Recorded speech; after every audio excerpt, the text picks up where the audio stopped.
Baxter and Aurrora St. James. Lady, thank you so much for taking the time to talk to us. Hi. So we're light this week, which means we will have time to talk about the books and all kinds of other things as well. And I'm excited because these are two really interesting premises for books. Aurora, why don't we start with yours? It's Touching the Hero's Heart, and it's book 3 in the Taken by Destiny, and we get a reverse this time, where it's the hero that goes back in time. Right. It's the older brother of the two sisters who already traveled back in time. And so that was a lot of fun, actually, to send a guy back to the past. So. He has my kid's name too, which is a little Archer. Yeah, that's my oldest name. So tell us a little bit about him and what is and you know what he's like and how he deals with falling through time. Sure. Well, this is a Grumpy Sunshine book, which was the first one I've written, and it was a lot of fun. And my favorite, especially with Archer, because he was recently medically discharged from the Navy. He was a SEAL, and he is struggling to adapt to getting back to normal life. Mm-hmm. And in the beginning of the book, both of his sisters has disappeared. He can't reach either one of them. Of course, we know that they've gone back in time. And so he is forced to leave the comfort of his home to go look for his sisters, and ends up going back in time and coming to the rescue of the heroine, Violet Hawthorne, who has been in the first 2 books also. She's the youngest sister of the Earl from the first book. And so he finds his sisters, and he finds a whole lot more with falling back into 1814 London, which is certainly not something that he expected. But as a SEAL, he's been trained to adapt to any unusual situation, even one with strict society rules and a lot more clothing than he's used to dressing up in, you know what I mean? And so it's been fun because, you know, he's, like I said, he's been permanently injured. He's struggling to adapt to his own new normal, but now he's in a completely different environment. And Violet is almost his complete opposite. She loves adventure. She's bright, she's sunny, but she also has a tendency to find herself in trouble all the time, and she loves that too. And so he ends up spending a lot of his time keeping her out of trouble, or at least attempting to, while dealing with finding his sisters and realizing that they're in love and they plan to stay there, and then his decision over why he thinks he shouldn't stay there and should go home back to what he's used to, and leaving the only family he has left behind. And so it's a lot of fun. There's a great dynamic between him and Violet, and most of the rest of the characters from the first 2 books are actually in it as well. So great! So we get to revisit everybody else. I love the fish out of water aspect of it too. You know, it's like he doesn't even have a new normal before his new normals taken back away. Yeah, absolutely. Oh, fun! Oh, that sounds like so much fun. And I Grumpy Sunshine is hands down my favorite trope. Yeah, it's great. Yeah, it was a lot of fun to write, so I would definitely write another one again. Great. Well, that sounds like so much fun. And this is the last book in the series? It is. It was just a trilogy, so it was the two sisters and a brother, and so this pretty much winds everything up. So I'm hoping to do another Dragonblade series in the future, in which case we might get to see some of these characters again, but we'll see how that goes. That would be great. We love seeing returning characters. Those are always so much fun. For sure. Awesome.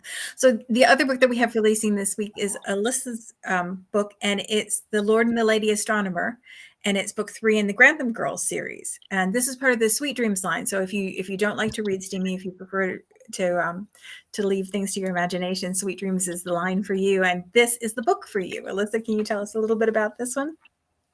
Yes, well, my Lady Astronomer, I was inspired by Caroline Herschel, and she came to England from Germany to assist her brother with, actually, she came to actually sing initially. Wow. Yeah, she was a singer, and she did very well as a singer. And then her brother drafted her in to help him with his astronomy. So she became his assistant, and they lived in Bath. And they actually gave up the music because he was a very talented musician as well. And they started focusing on astronomy. And actually, she helped him with his telescope design, polishing the mirrors, and because he had a unique telescope design. And then he trained her really, and he helped her learn about mathematics and astronomy. And she was very bright. And then she became his assistant. And and she discovered 8 comets. So her life story, Oh, wow. She became an expert in her own right, and she actually got a £50 pension, or I don't know if it's called a pension, but like a salary from the king because of her work as his assistant. Oh, wow. So she was actually paid for her work in the end.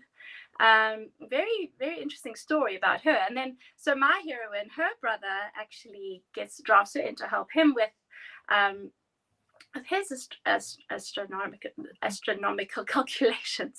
So she learns alongside her brother. And so it was kind of directly inspired by Caroline Herschel's story, but she's much younger, and she's only 18, and she's not as experienced, obviously, at that age. And then off she goes to help her uncle because she's actually very good at doing all these calculations, and that's where she meets the hero, who's also an astronomer. And they set up a project where she actually helps her uncle and Lord Rockvale to do a project based on a star chart. Yeah. Awesome. So what is the thing that keeps them apart? Well, the actual project, because he falls for her straight away, but it's really like awkward. Those.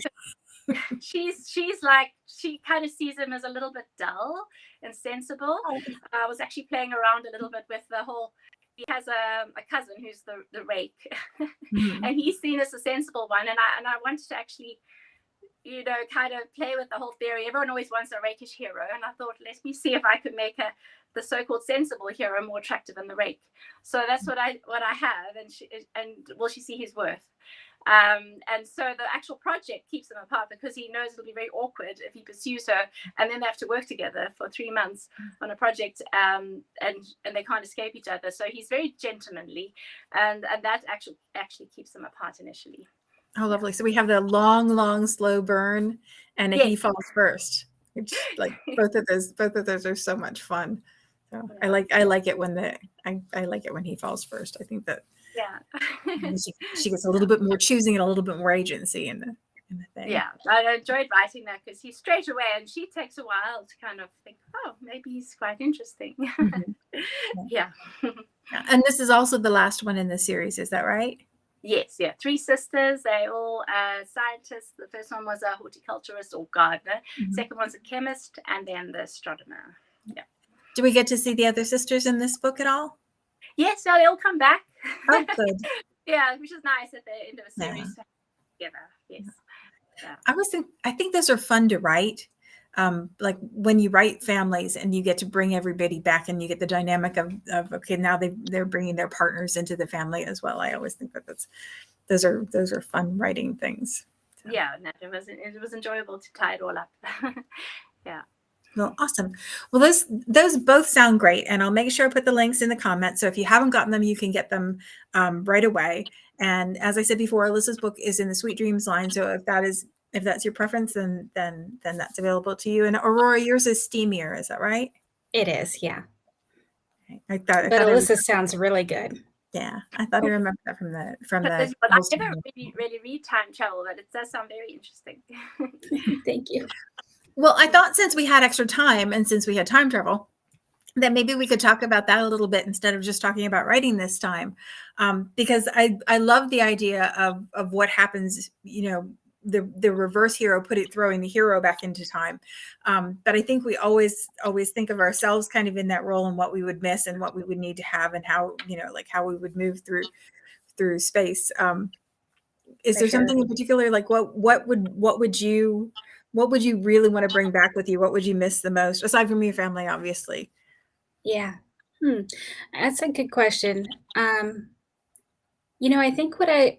think I would, if I had the choice, probably take maybe an heirloom piece of jewelry to remind me of my family, since you probably can't really carry much while you're time traveling, you know what I mean?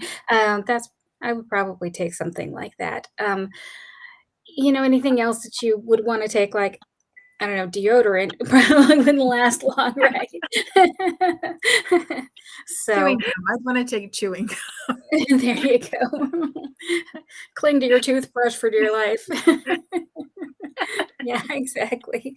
So, unfortunately, none of my characters were able to take anything back with them, so they they went just with whatever they were wearing, so it was interesting.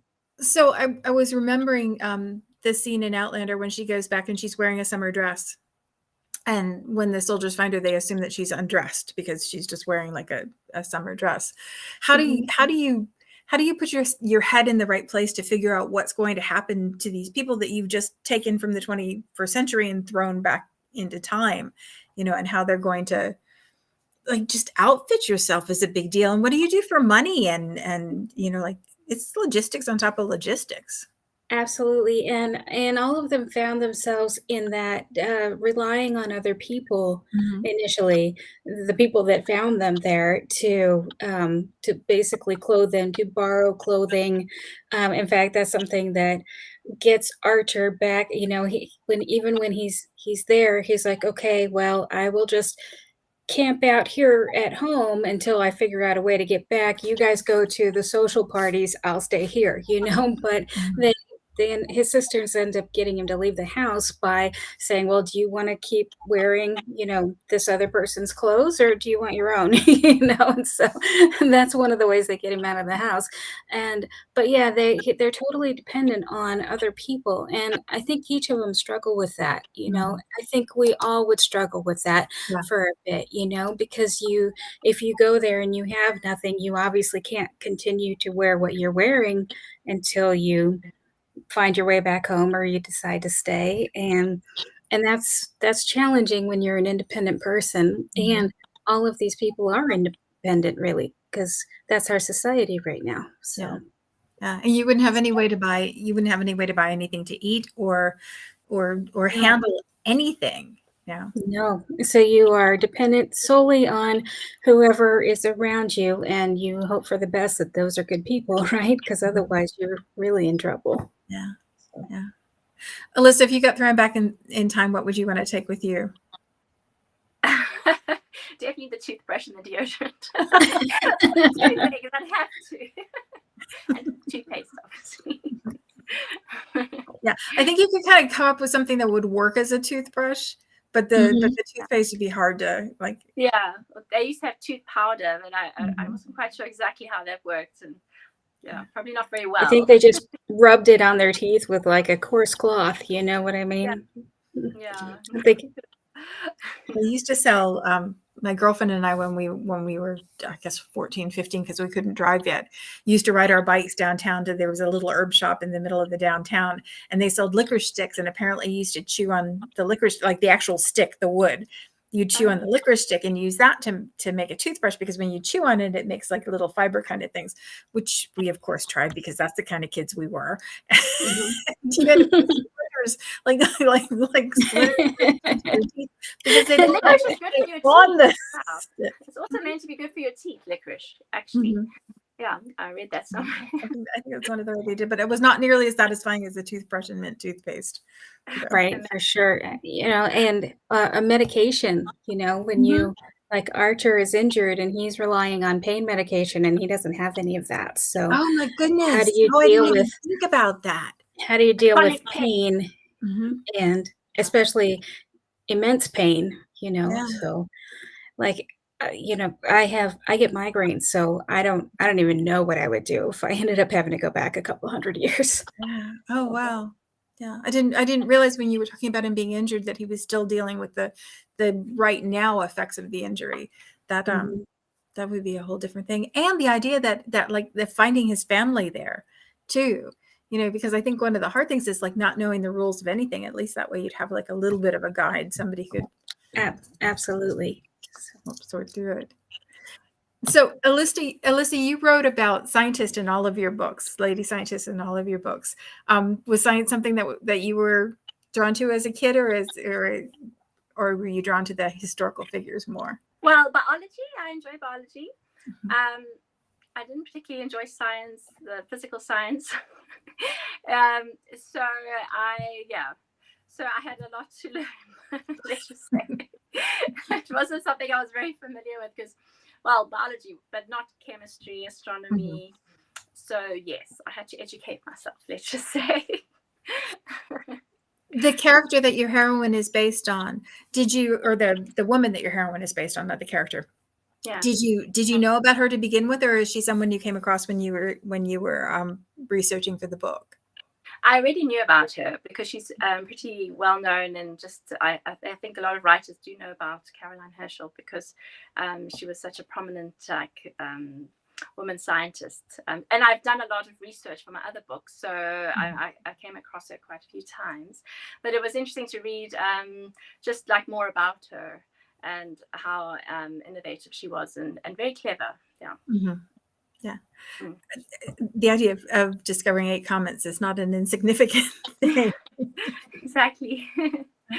Yeah. And when you said that she was a singer first, I think that there are more times than we realize that creative people cross disciplines, you know. Yes, especially I think musicians often have an interesting mind or interesting kind of brain, and they often quite good at maths, apparently.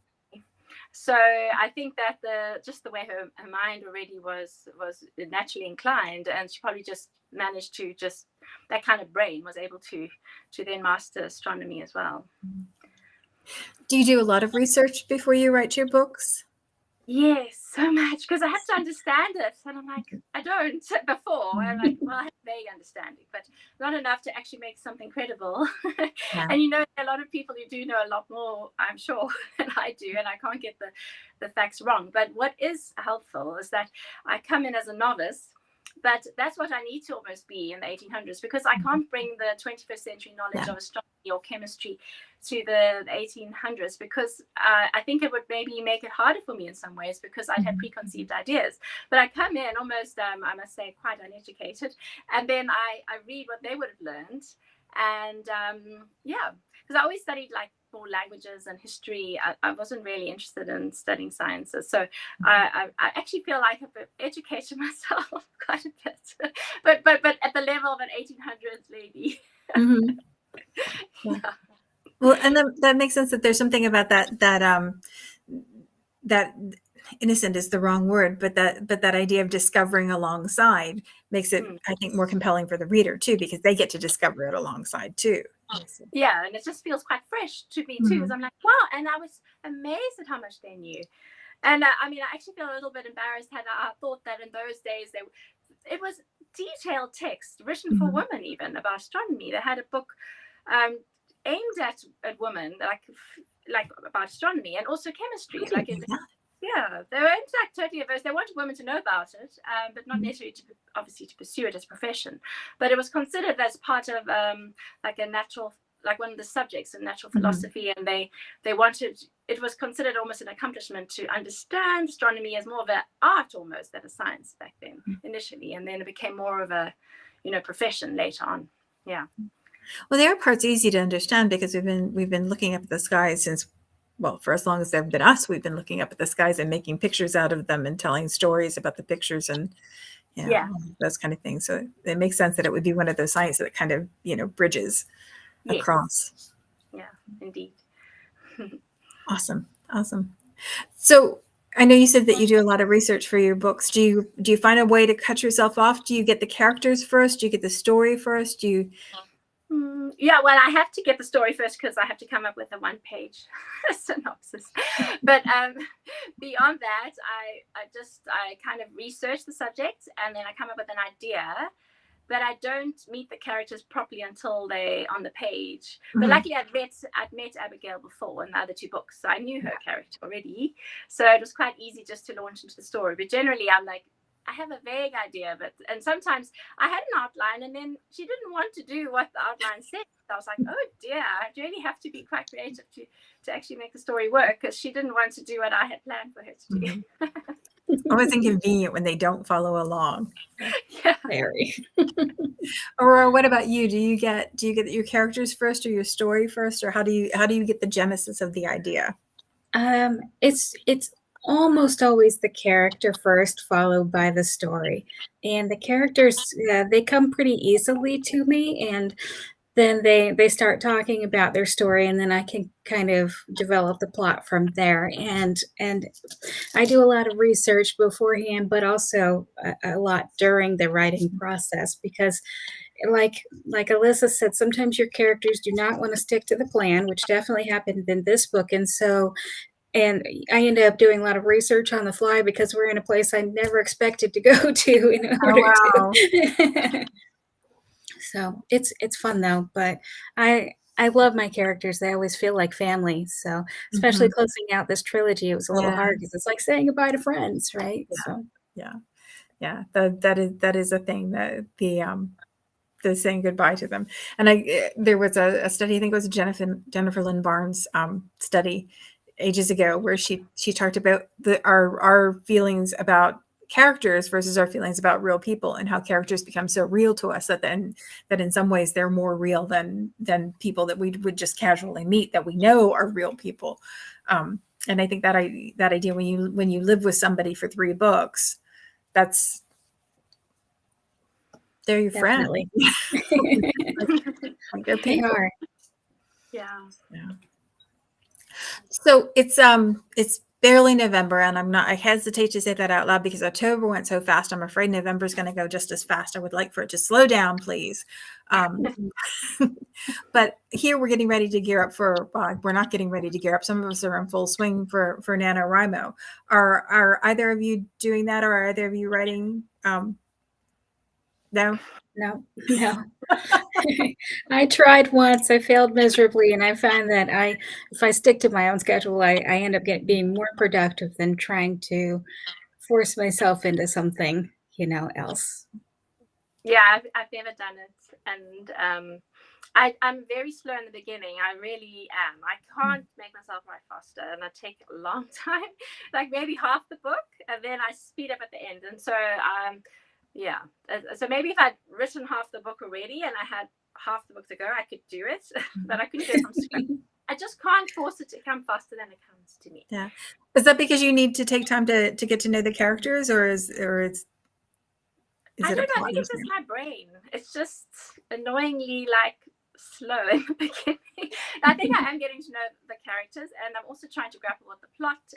But I honestly, I know I often look like my books are very like well plotted, but half the time I have no clue what's happening. Every day I sit down and I'm like, I wonder what will happen today, and then something happens, and then it seems to tie in at the end, and I'm like, oh, how did that happen? And it's honestly a very strange process. It's almost like a subconscious. There is a plot that I have to tap into it, and I can't. It's there, but I don't consciously know what it is. But it must be in my subconscious, because I always seem to have all the points tie in somehow. So it's a very strange process, but slow in the beginning and then fast at the end. Yeah. Do you get a linear progression, or do you get scenes out of order? Never out of order. It's totally linear. So, and I hardly ever have to go back and add in anything. It's like I've plotted it, but I haven't. Very strange. Yeah. What about you, Aurora? I'm sorry, what was the question? My cat was meowing, and so I was trying to keep it muted. Oh, we like seeing cats. Some of us love cats and don't have them, and live vicariously through everybody who does. I'm sorry about that. It's fine. When Mae was on, her cat at least once goes through, the tail. I live for those moments. Mine howls like a banshee, and so I was ready with the mute button because I heard him coming. Well, you never have to silence the cats. It doesn't work Okay. anyway. Okay. No, I guess the last part of the question is, do you get your scenes out of order, or do you know, like, do they come in order? Is it linear for you? It is mostly linear unless I'm struggling with a scene and it's Mhm. not going the way I want it to. Sometimes I will skip to the next one and write that one, and that helps me, like Alyssa said, subconsciously to fill in the blanks so I can go back to the one I was struggling with and finish writing it. But for the it's it's hard for me to write out of order. I've tried it before and I end up creating more holes and more problems for Yeah. myself doing it that way. Yeah. I have friends who write out of order, and I've never been able to understand it because I have to, like I have to go step by step by step. It's frustrating though, because I think sometimes, you get about 3/4 of the way through and you're like, these people are not the same people they were when we started this book. That's true. And some of that should be by design, but at the other times it's like you are not the person I thought you were at all. Yeah. So, Yeah. Some of it is just because I didn't know who you were until we started talking for a little while. And now you are not the person that I thought you were going to be. So oh my goodness. she crying again. Oh, poor thing. Oh, there we go. And he is 2 rooms away. Oh my goodness. Wow. Oh, Quite he's intense. insistent. He howls like a banshee. So, You just have the one cat? yeah. Yeah. So, like one Alyssa, cat and one dog. The dog's quiet, but and the the dog cat can't like take one for the team and entertain the cat while you're busy, or is that not? no, that takes too much energy. She's napping, Oh. Yeah, I've got 2 badly behaved dogs, and lots of times they'll make little crying sounds at the door when I'm doing this because they can't get in. Mhm. Do you have pets, Alyssa? I have a dog here, a Oh, what Staffy. kind? A Staffy. Mm-hmm. Yeah, and she's so sweet. She's very sweet, but she's very sleepy at night. So, and so she wouldn't come up here now. And She's it's probably nighttime gone to for you. bed. Yeah, it's quite late, so she's Yeah. like, and she had a long walk today, so she's exhausted. But I'm actually allergic to dogs and cats, and I have to wash her often. Oh, No. Just to have an animal in the house. I'm so allergic to cats. Oh, but I really would like one. So, but yeah, it's very difficult if you're allergic, and you promise your kids you're going to get an animal, and then you're actually allergic. So you have to be so careful. Some of them are reluctant to. Yeah, I think there may be a type of cat I could like try and find, but. Yeah, I don't know. I think you can do the ones that don't have hair, but They're not very pretty. and they're not, that just doesn't seem snuggly. Like the best part of the cat is being able to Yeah, snuggle I like in ragdoll cats. I'm hoping maybe that one I can anyway. Yeah. Awesome. Well, ladies, it was lovely to talk to you today. Oh my goodness. What's his name? Jasper. Jasper. Good gracious. I should have closed the door, but if I did, he would have stuck his paw under there and been banging away at the so. I used to have a kitten that lived in my office, and I'm not going to tell you what my son and I nicknamed it because it's not suitable for broadcast. But his initials were AK, and people are going to think bad things about me. We used to put tape on his paws because he'd go like this to try and get and keep him entertained for a little while, because the rest of the time he'd lay sideways, grab your ankles, and chew and kick. I know it's not fine, but that can't be I can't work with something chewing and kicking. So, oh my goodness. Well, we're going to go. I'm sorry. No, that's absolutely fine. No, we're going to go so that you can tend to Jasper, and I am going to make sure that I put the links to both books in the comments. So if you haven't gotten them already, you can get them. I'm going to give the spiel because it's true this week as it is all the other weeks. Dragonblade books are their best deal on pre-order and release, and you want to grab them right away. And if you don't, you can always read them Kindle Unlimited. Ladies, it was a treat to talk to you today. I really appreciate you. Thank you so much. Thank you. That was lovely. Okay. We'll be back next week, same time.